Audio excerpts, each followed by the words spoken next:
Muy buenos días. Hoy lunes vamos a celebrar el martirio de San Juan Bautista y vamos a reflexionar el Evangelio de San Marcos, capítulo 6, versículos 17 al 29. En aquel tiempo Herodes había enviado a prender a Juan y la había encadenado en la cárcel por causa de Herodías, la mujer de su hermano Filipo, con quien Herodes se había casado, porque Juan decía a Herodes: no te está permitido tener la mujer de tu hermano. Herodías le aborrecía y quería matarle, pero no podía, pues Herodes temía a Juan sabiendo que era hombre justo y le protegía, y al oírle quedaba muy perplejo y le escuchaba con gusto. Y llegó el día oportuno, cuando Herodes, en su cumpleaños, dio un banquete a sus magnates, a los tribunos y a los principales de Galilea. Entró la hija de la misma Herodías, danzó y gustó mucho a Herodes y a los comensales. El rey entonces dijo a la muchacha: pídeme lo que quieras y te lo daré. Y le juró: te daré lo que me pidas, hasta la mitad de mi reino. Salió la muchacha y preguntó a su madre: ¿qué voy a pedir? Y ella le dijo: la cabeza de Juan el Bautista. Entrando al punto apresuradamente donde estaba el rey, le pidió: quiero que ahora mismo me des en una bandeja la cabeza de Juan el Bautista. El rey se llenó de tristeza, pero no quiso desairarla a causa del juramento y de los comensales, y al instante mandó el rey a uno de sus guardias con orden de traerle la cabeza de Juan. Se fue y la decapitó en la cárcel y trajo su cabeza en una bandeja, y se la dio a la muchacha, y la muchacha se la dio a su madre. Al enterarse sus discípulos, vinieron a recoger el cadáver y le dieron sepultura. Palabra del Señor. Viendo la vida de Juan el Bautista, podemos reflexionar lo que fue la vida de este precursor. Desde el vientre de su madre, Juan ya lo reconoce, salta de gozo y llena del Espíritu Santo a su madre. Después fue precursor del Señor y lo fue anunciando por los caminos, lo bautizó en el Jordán, predicaba con un celo tremendo, llamando a conversión, hasta que fue hecho prisionero por Herodes, y Herodías lo odiaba, como dice la Escritura, porque le decía que no podía estar con la mujer de su hermano. Nosotros también estamos llamados a ser odiados por la Herodías que hoy gobierna el mundo. Esta ideología que pretende destruir el cristianismo y que pretende destruir al hombre. Y tenemos la misión de ser otros como Juan el Bautista. Es absolutamente necesario que nos dejemos inflamar de amor por el Espíritu Santo para ser esa luz que el Concilio Vaticano II decía que tiene que ser la Iglesia, luz de las gentes.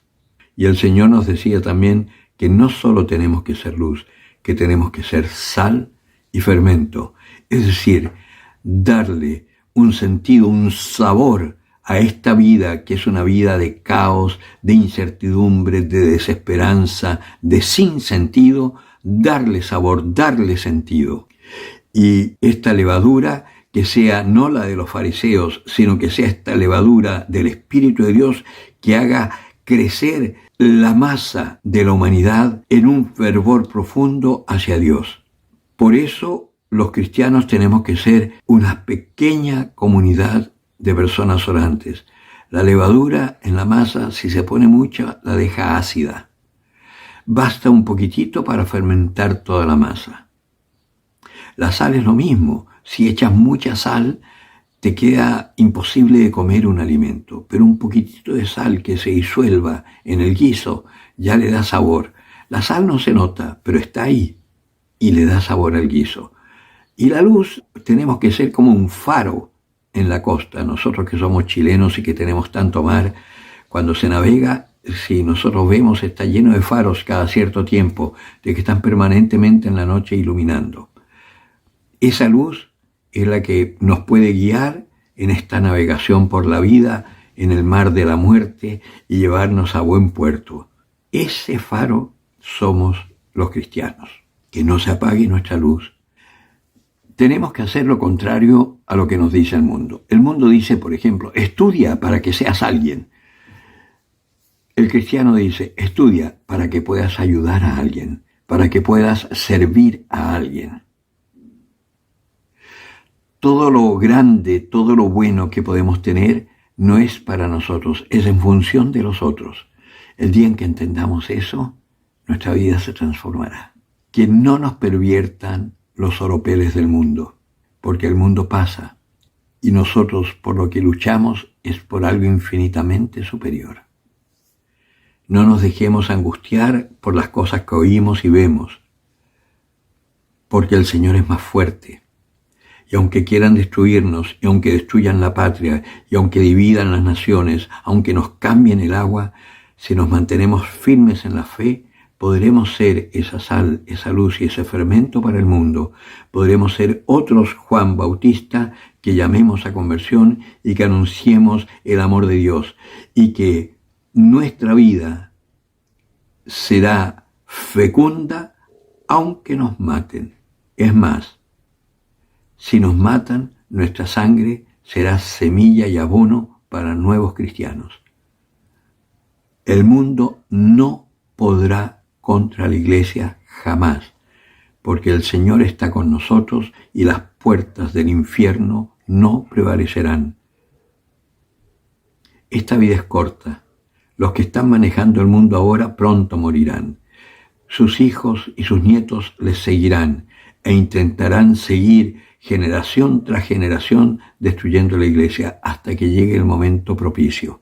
En ese momento vendrá el Señor y hará justicia, pero la iglesia nunca desaparecerá. No temas, pequeño rebaño, nos decía el Señor, yo estoy con vosotros.